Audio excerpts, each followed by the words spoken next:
بسم الله الرحمن الرحيم. السلام عليكم ورحمة الله وبركاته. فإن مع العسر يسرا، إن مع العسر يسرا. ده أكتر دعاء بحبه على الإطلاق.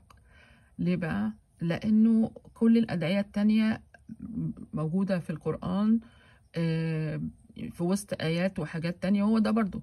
إنما ربنا فيه بيأكد تأكيد واضح جدا. ده بيعيد الكلام تاني، بيعيد الدعاء تاني، او بيعيد الحقيقة دي تاني، اللي هي ايه؟ في عسر ماشي، ولكن معاه يسر. انا مش هسيبك لوحدك يعني كده. هديك عسر وهيبقى معاه يسر. وبعدين رجع كررها تاني وقال ان للتأكيد ان تاني مع العسر يسرا. ليه بقى؟ لانه في ناس طبعا اول ما هتجيلها مصايب في حياتها وده الطبيعي، يعني هتحبط ويجي لها يأس وكده.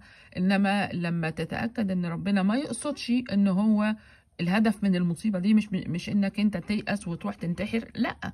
الهدف انه يمتحنك، انه يقويك. المفروض تطلع من الامتحان ده قوي. المفروض تطلع من الامتحان ده عندك خبرة تنفع مش بس بيها نفسك، وتنفع اي حد جنبك يهمه مصلحتك او تعرض لمشكلة زيك. فيعني شيء يدعو الى قمة التفاؤل والاطمئنان.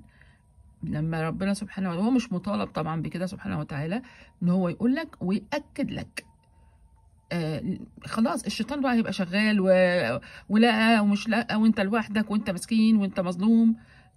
ولكن ربنا فوت عليه هذه الفرصة وقال وكرر: فإن مع العسر يسرا، إن مع العسر يسرا. وربنا يسهل لنا جميعا.